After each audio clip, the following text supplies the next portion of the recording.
Good evening, students. So, while studying environment, keep on referring to Down to Earth. I have asked you to buy the annual edition of the Down to Earth survey for your main examination because the question answer form mein topics are there. So, who is the person behind everything in the environment in India? Who is the topmost authority of the environment in India? We have in front of you Sunita Narayan ma'am, and I ask you to. Thank you.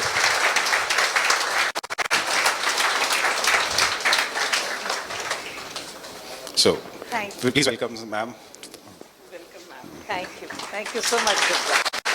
Thank you.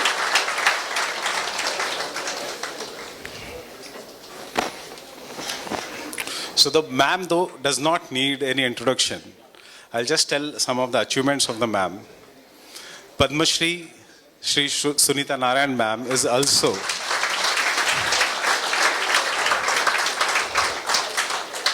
the winner of the Stockholm Water Prize. That is the order of the Pole Star of the Swedish government. She was in 2016 voted as one of the most influential person in the world by the Times magazine.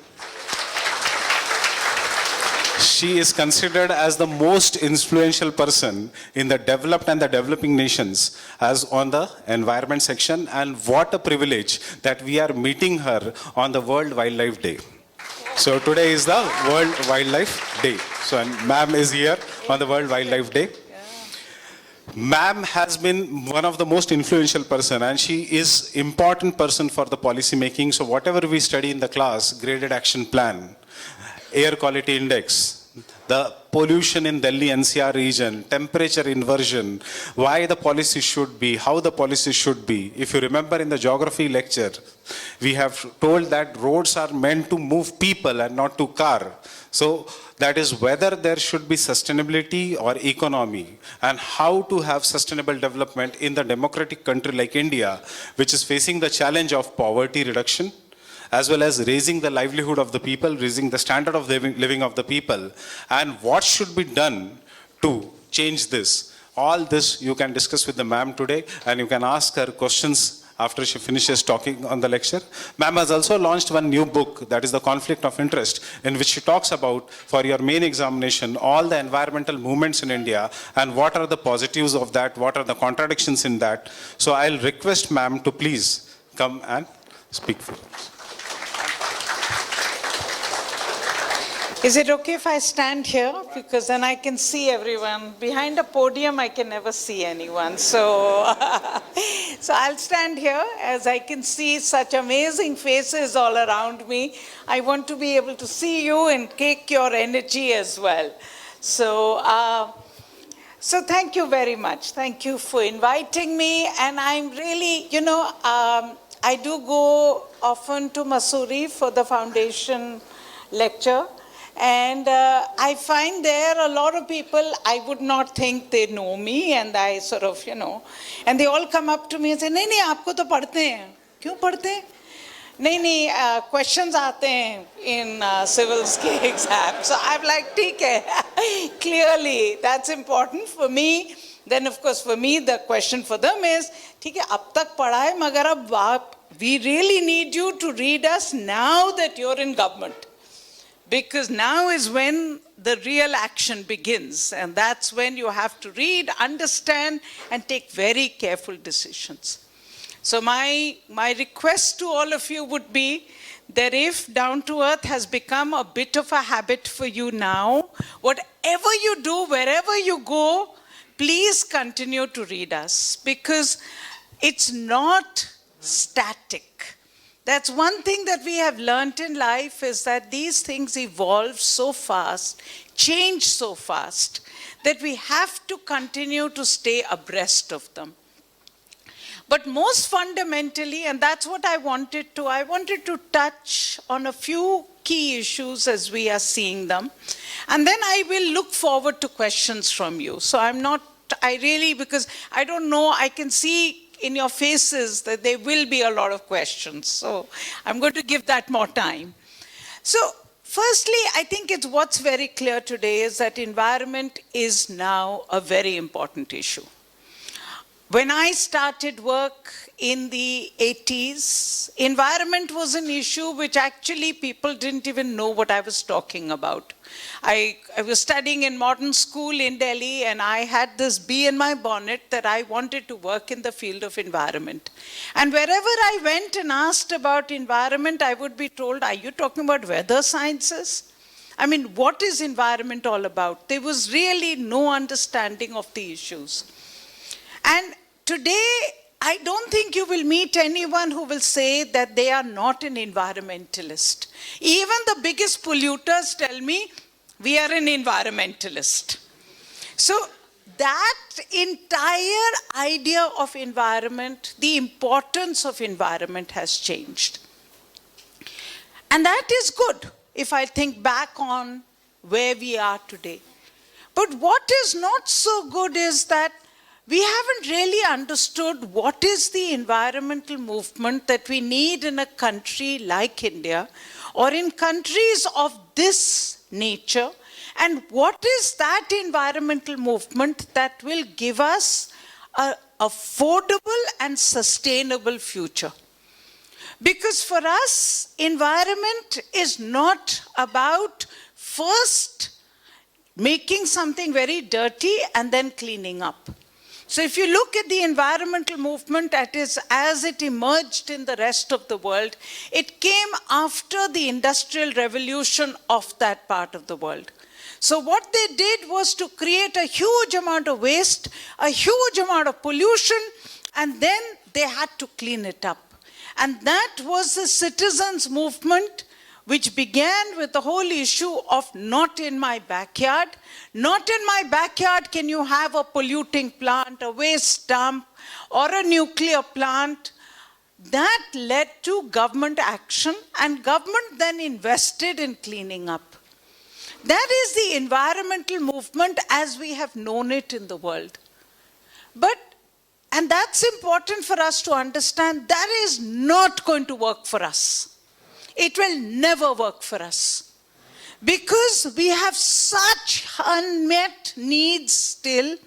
We have a huge issue of large numbers of people who do not even have access to energy, access to water, access to employment, access or well-being. Which means that when you are talking about investment into improvement, you have to think about it to be affordable. Because if it is not, it will meet the needs of a few and it will not lead to sustainable development. I'll give you 2 examples to illustrate this so that you understand these sort of concept more in, I'm a journalist, half a journalist, so I like to speak in terms of what I can see. I do a lot of work on shit. I work on shit because shit is one of the major problems of pollution of our rivers today. So when we began to work on excreta, in fact, I did a whole book called Excreta Matters, which I think many of you should see, because it's a fascinating understanding of urban India, on how we have built our cities, where does our water come from, where does our sewage go? Just a simple question like that. We looked at 71 different cities of India. But when you look at shit and you look at the way sewage is managed or excreta is managed in our cities, you will find that in the way we have managed our sewage, we have thought about it as we are on a path to being another London or a New York. Okay? So when you're on that, when you're thinking like that as an engineer, what you do is to think, at this part, we have not got all of our cities covered with underground sewerage. One of these days, we will get every city covered with underground sewerage. As that happens, we will intercept the sewage, take it to a treatment plant, treat it, clean it, and take it to a river. That's what was done in Thames, that was what was done in Hudson, that's been done everywhere else. So our approach has been, clean Ganga by intercepting all the sewage of our cities, taking it to a treatment plant, and then taking it, cleaning it, and putting only clean water in the river. Now, there are two problems with it. One, we forget the kind of investment that countries of the West continue to make in sewage treatment. Firstly, there is massive investment in creating and intercepting the sewage of every human being in that part of the world. And they have piddly little populations, okay? Our population size and their population size is not even something that you can begin to compare, okay? But they have spent huge amount and continue to spend in connecting the sewage of all their city dwellers. Then they find that as they treat the sewage, they treat the sewage for one component, which is, say, human excreta, BOD, fecal coliform, and then they find, oh, there are antibiotics in the sewage. So they have to upgrade their sewage treatment plants, put in more money into sewage treatment to clean up antibiotics. They clean up the antibiotics and find, oh, there is a new chemical in the sewage treatment plant for which they require more investment. So they're continuing to invest. Oh, thank you so much. They're continuing to invest in sewage treatment. They're continuing to build and repair their sewage treatment network. Now come to India. In the best of our cities, in absolutely the most affluent city, take only 50% of Delhi is connected to an underground sewerage network. Only 50%. And the worst thing is that half the drains that are connected, we don't know whether they are working or not. And that's Delhi. Gurgaon, there is no connection. Faridabad, there is no connection. There is no underground sewerage network. And remember, your cities are growing even faster than you can imagine. In 10 years, we have created all of Gurgaon. Today, Faridabad, Greater Noida, go anywhere, urbanization is happening. None of that is connected to an underground sewerage network. Now, in this dream of sustainable development, cleaning up our rivers, the paradigm is, one of these days we will connect everybody. And one of these days we will intercept the sewage of everybody. And one of these days we will take that sewage, take it to a treatment plant, clean it, and put clean water in the river. Now, one of these days is far, far, far from happening. As we build one sewage network, another one is needed. So the backlog is so vast that we are never able to catch up. Now, this is where the question of affordability comes in. Because today, in current paradigm, I live in South Delhi. I have a flush toilet. My flush toilet is connected to an underground sewage network. Technically, that sewage is supposed to go to Okhla treatment plant. Now, whether it goes or not is another matter, but technically it's supposed to go to Okhla sewage treatment plant. But as I said, only 50% of Delhi's sewage is actually intercepted with underground sewage network. And the entire investment has been in creating that network, repairing it, refurbishing it. The remaining part of Delhi is not connected to a sewage network. Now, the affordability question comes here, because if we don't design a sewage network which is affordable to all of Delhi, which is inclusive, so that everybody can afford a toilet, a flush, and the sewage is intercepted, the sewage is treated, the sewage is taken to a treatment plant, then you can never clean your rivers. Because today, even if my sewage is treated, the sewage of the bulk is not treated. And the subsidy that is given, today we have a very funny form of socialism in India. It's a socialism where the rich are subsidized to defecate in convenience. all in the name of the poor. So you literally have a scenario where I am subsidized, you are subsidized, because you are connected to a flush toilet, because the government subsidizes the river conservation programs, treatment programs. Look at the massive Ganga cleaning program that is there. It is for the waste of people like us, because the remaining waste isn't even intercepted. So the inclusiveness becomes critical for sustainability. Now, this is where we have an opportunity as well, because if you were to think completely differently, how many of you are engineers here? Oh, mar gayi. Okay, I will still risk it. Okay? So, if you were to put your engineering hat upside down, okay, and say, I'm going to be a modern engineer, I'm going to think completely out of this box. And what I'm going to do is to say, I don't want to connect everybody with an underground sewerage network. I am not going to go to my, because I'm not going to go and say कि एक दिन connection होगा. मैं सोचूंगा आज से ही कुछ अलग कर सकता हूँ. What would I do? I would think completely out of the box. Today, we have a mobile phone. We do not use landlines anymore. When I was growing up, getting a telephone was impossible because the landline connection, by the time the investment, the capital investment, few people had it, etc., etc. Today, we are talking about mini grids, rooftop solar, getting rid of the grid. Why can't we do it with sewage? You have an on-site sewerage network across the cities of India. People defecate. It used to be in a septic tank earlier. Septic tanks are no longer built because we don't know how to build them.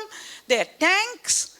Why can't we set up a mobile system in which you would collect the waste house to house using modern suction machines, take it to a treatment plant, treat it. But this is the beauty of the idea. Treat it so that you would reuse the waste on land and not dispose it off on water. Now look at the enormously inventiveness of that solution that would come up with. Because today we have inherited a system from the West in which we take a little bit of human excreta. What is human excreta? We eat food. What is food? We take nitrogen, phosphorus from the ground. We eat that food, we excrete nitrogen and phosphorus. Today, in the current system, we take water to flush it, water to convey it, water to treat it, and water is where we dispose it of. If you took that same human excreta, nitrogen and phosphorus, got rid of the pathogens, got rid of the viruses, but made sure that you could then dispose that human excreta back on land. You would fix the river pollution problem.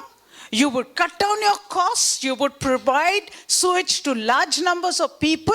You would give them a dignity that they don't have to live with their waste, that there would be solutions for it. And you could actually deal with the issue of, as I said, river pollution, water availability, because at the end of the day, every drop of water we pollute means there is less water available. And at a time of climate change, when we are going to see more and more extreme rain events, we are beginning to see the impacts of climate change. You will see more rain, fewer number of rainy days, which means more floods, more droughts, which means your ability to be able to hold that water, your ability to be able to make sure every drop of water is clean becomes critical. Now, this is the kind of environmentalism, these are the kind of solutions that we need to think about. Now, in the West, the environmental movement has never thought about this. I'll give you another example, air pollution. You talked about graded response action plan, something in fact that I have very much worked on, and I am on the Supreme Court committee which has to direct action every winter. But what is the issue of air pollution in our cities today? Our issue of air pollution is as much a problem of growth.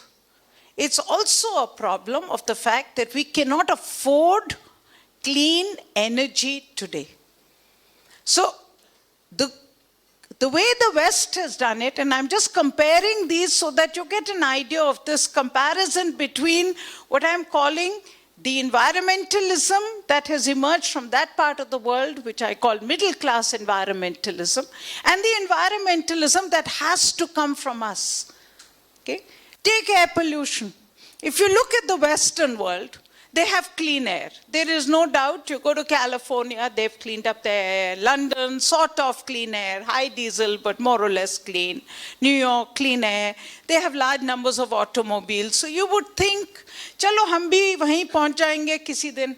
अभी गंदी हवा है, मगर हम भी गाड़ियां बढ़ाते जाएंगे, हवा साफ करते जाएंगे, और किसी दिन हम भी वहीं पहुंच जाएंगे. Now, their paradigm is just like water. They have done incremental changes.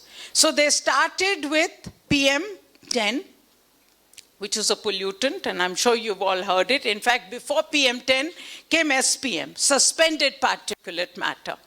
Now, as they fix the problem of suspended particulate matter, you would have heard about the London smog. It became a big issue. They used coal, there was high SPM in the air, very toxic, killed people. They brought in controls on coal. They brought in controls to reduce the amount of particulates, sulfur in the diesel, in the petrol. They thought they had fixed the problem. But they didn't, because in the 80s, it became clear that SPM was not a problem. Actually, what was a problem was what was then called PM10. Which is smaller particles which were able to go through your mouth as you inhale them. Okay? So they invested further, they cleaned up their petrol, they cleaned up their diesel, they improved their vehicle technology, and that's when what you may have heard of, Euro 2, Euro 3, Euro 2 emission standards came in. And again they thought, chalo, ab to ho gaya, khatam. But then science doesn't stop. So science of monitoring improved, and the science of monitoring basically found, yes, you fixed the PM10 problem, but as you've improved the automobile technology to reduce the PM10 problem, you have a smaller particle which is coming out of your vehicles, PM2.5. Now PM2.5 is inhaled through the noses. And as I keep saying, God, when He made our bodies, made a very intelligent decision to put hair in our nose so that you don't inhale dust. But God did not plan for PM2.5. He did not plan for diesel.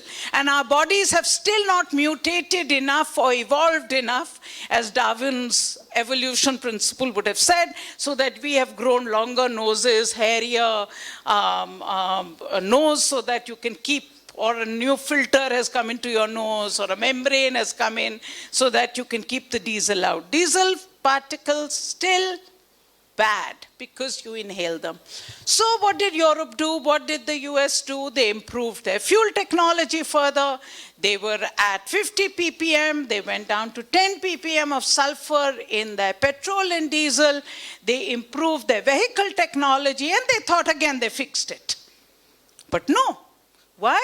Because when they fixed getting rid of particles, PM2.5, vehicle technology had to increase temperature. And when you increase temperature for combustion, you have another pollutant, NOx. And NOx turns into particulates. And NOx turns into ozone, ground level ozone. So now they had to invest further, and they've put in DeNOx catalyst in every vehicle. They brought in BS6 fuel, BS6 technology, and they thought they had finished Euro 6 technology. And then you get the Volkswagen scam. Okay? And in all this, remember, they have never fixed the problem because they have cleaned up local air. But they have created a massive problem of climate change. because 15% of the global greenhouse gas emissions comes from the transport sector. And the countries of the north contribute the maximum to greenhouse gas emissions. So they've never fixed it. Now this is where you are. I'll bring you back to Delhi. Now we are in Delhi. In Delhi, we have the same approach. We are trying to clean up our vehicle technologies, trying to improve the quality of fuel in each vehicle. But remember, only 15% of Delhi actually drives a car. That is data that is from the government of India. Only 15% of Delhi actually owns or drives a car. Another 20%, 25% take two-wheelers. The remaining are on buses, walk and cycle, and now the metro. Okay? So the question today is that with only 15% of Delhi driving and using up 95% of the road space, and 26% of Delhi is under roads and flyovers. More than the trees in Delhi are roads and flyovers of Delhi, in the geographic area of Delhi. Okay? And if that is the case, then how will you provide for the remaining 85%? Now, as you provide, as the cars, even cleaner cars come on the road, but 10 more cars come on the road, just do the maths. One car is 10 times cleaner, but 10 more cars come on the road. The result is the same, no? You're back to square one. Now, this is where we have this issue where how will we handle air pollution? The good thing with air pollution, and this excites me, I have to say, unlike water, all of us talk about our rivers. We are very, very anguished at the state of the Yamuna. Dissolved oxygen level 0 है, मरी हुई नदी है, नदी नदी नहीं है, नाला है, मगर अभी भी हम उसको नदी कहेंगे क्योंकि हमने उसको officially cremate नहीं किया है, मगर वैसे वो dead है. No, by all standards, this is dead, yeah. I'm not talking any out of any other thing. I'm talking out of science. It has a dissolved oxygen level of 0. It's a dead nala. Okay? But yes, we feel very bad about it. But we drink bottled water. So we have opted out of the system. How does it bother us whether the river is dead or not? Technically, it really doesn't bother us anymore. People of Agra have to drink our urine and shit, just like we drink the urine and shit of the city above us. Okay? Everybody lives downstream. Everybody is cleaning up the urine and shit of somebody else and trying to make the water potable. But at the end of the day, we in the cities have moved out of drinking river water. We have opted out of it. We can opt out of it. We can move to bottled water. The good thing with air pollution, and I think this is the best thing with air pollution, is nobody can opt out of breathing. If you're rich, if you're poor, if you're anything, आपको सांस तो लेनी ही पड़ेगी. मुझे इतने लोग सवाल यही पूछते हैं, मैडम कौन सा एयर प्यूरिफायर खरीदें? एयर प्यूरिफायर खरीदें कि नहीं खरीदें? कहती हूँ खरीद लो, अगर ठीक है थोड़ा तो फायदा होगा, खरीद लो, मगर तब कभी भी सांस तो लेना पड़ेगा ना कहीं तो बाहर जाओगे कि क्या तुम ऐसा सॉर्ट ऑफ सिस्टम बनाओगे कि तुम्हारा एयर प्यूरिफायर घर में हो, सोते हुए हो, गाड़ी में हो, उसमें हो, कहीं तुम बाहर सांस नहीं लोगे. और अच्छी बात एक चीज और है कि पोल्यूटेंट म्यूटेट करता है. तो अब आपने एयर प्यूरिफायर खरीद लिया अपने PM 2.5 के लिए और आप हर रोज उसको चेक करते हैं PM 2.5 कितना लेवल है वगैरह, मगर पोल्यूटेंट तो बढ़ गया ना, क्योंकि आपने NOx, as I was talking about NOx earlier, NOx is a major pollutant. Now NOx is a beautiful pollutant because it basically morphs into ozone with sunlight. But ozone doesn't like polluted areas. So ozone drifts to where there is less pollution. Okay, now who lives in the less polluted areas of the city? I tried so hard, and she was one of the best chief ministers, so she was okay with me doing it, but her administration never allowed it. I told Sheila ji, आप अपने घर पे लगाइए ozone monitor. तब पता चलेगा कि pollution, air purifiers can never deal with ozone. So, the reason I'm saying this is that this is also part of the solution. That we are finding that if you're dealing with sustainability, you will have to find an answer which will meet the needs of the poor so that it can be good for the rich. Now, if I want clean air, which I want, and I want clean air for all of us here, I'm desperate for it. I spend my waking hours thinking about who can I harass, what can I do so that we can get clean air. You cannot get clean air in the city unless you do three things. One, there is a massive demand for energy in this country for the poor woman. She still cooks using biomass, the chula. Now that same chula smoke goes into the same air shed. There is no, यहाँ पर आप सरद नहीं बना सकते. आप कुछ भी कर लीजिए, आपका एयर शेड एक ही रहेगा, अमीर का और गरीब का एक ही रहेगा. So that same smoke of that woman goes into that air shed, which means that if you want to stop it, you have to supply affordable energy which is clean. Also, it's good for her because she is the first exposed to the massive pollution. So we need a solution for cooking energy needs of the poorest woman if we want clean air in our cities. That's number one. Number two, you have to reinvent your public transport system. Because at the end of the day, if I said, and I know you know these facts, but if you know that only so little of Delhi actually takes a car, so much of Delhi is under roads and flyovers, then clearly you have to find a way that you can actually reinvent your mobility system so that nobody needs to get into a car. I keep saying this, that cars as a status symbol still in our country. In the West, actually, cars are no longer a status symbol. But ठीक है, आपकी शादी तब होगी जब बड़ी-बड़ी गाड़ियां होंगी. ठीक है, आप गाड़ी खरीद लीजिए, शादी के लिए उसको एक तोहफा भी दे दीजिएगा. अगर आपको अपनी शादी के लिए अपने लिए देना है, डाउरी में नहीं, अपने आप देना है, अपने लिए, आप दे दिएगा. मगर उसके बाद चलाइए मत, क्योंकि आपके पास विकल्प है. आज विकल्प नहीं है. अगर आपको कुछ करना भी है, आप नहीं कर सकते, क्योंकि पब्लिक ट्रांसपोर्ट अगर है भी, आज मेट्रो अच्छी चीज है, मगर आप सड़क क्रॉस नहीं कर सकते, आप बाइसिकल नहीं ले सकते, आप पैदल नहीं चल सकते.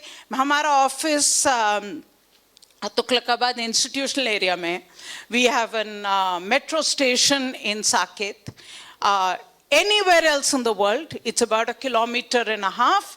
You would walk from the Saket metro to office, anywhere. मगर आप करके तो दिखा दीजिए मुझे. ठीक है, आपको 2 रिपब्लिक्स के थ्रू जाना पड़ता है, republic of Khanpur, republic of Sangam Vihar, और कोई चांस नहीं है कि आप वहां सड़क पे आपको सड़क मिले भी. Only part of Delhi where we have roads for people to walk are where people don't walk. Lutai in Delhi. Okay? Not Lutons. Lutai in Delhi. Okay? It's the only part of Delhi where there are pavements to walk, where nobody walks. Okay? Now you will have to do this. I mean, there is no choice now. You want clean air? The rich of this country want clean air. Reinvent mobility so that is for all. But the challenge is enormous, and I'm not underestimating it, because nowhere in the world has mobility been planned for such gross inequities in society. You have an extremely poor person who cannot even afford to take a bus. Remember, Most people can't afford to take a bus, okay? Which means that you have to design your mobility strategy that I can get the poor who can't take a bus to take a metro, okay?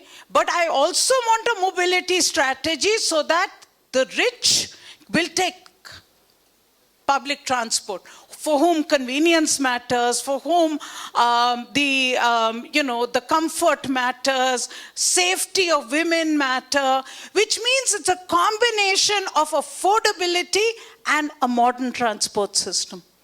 There's only one part of the world which has done it yet, which is Singapore.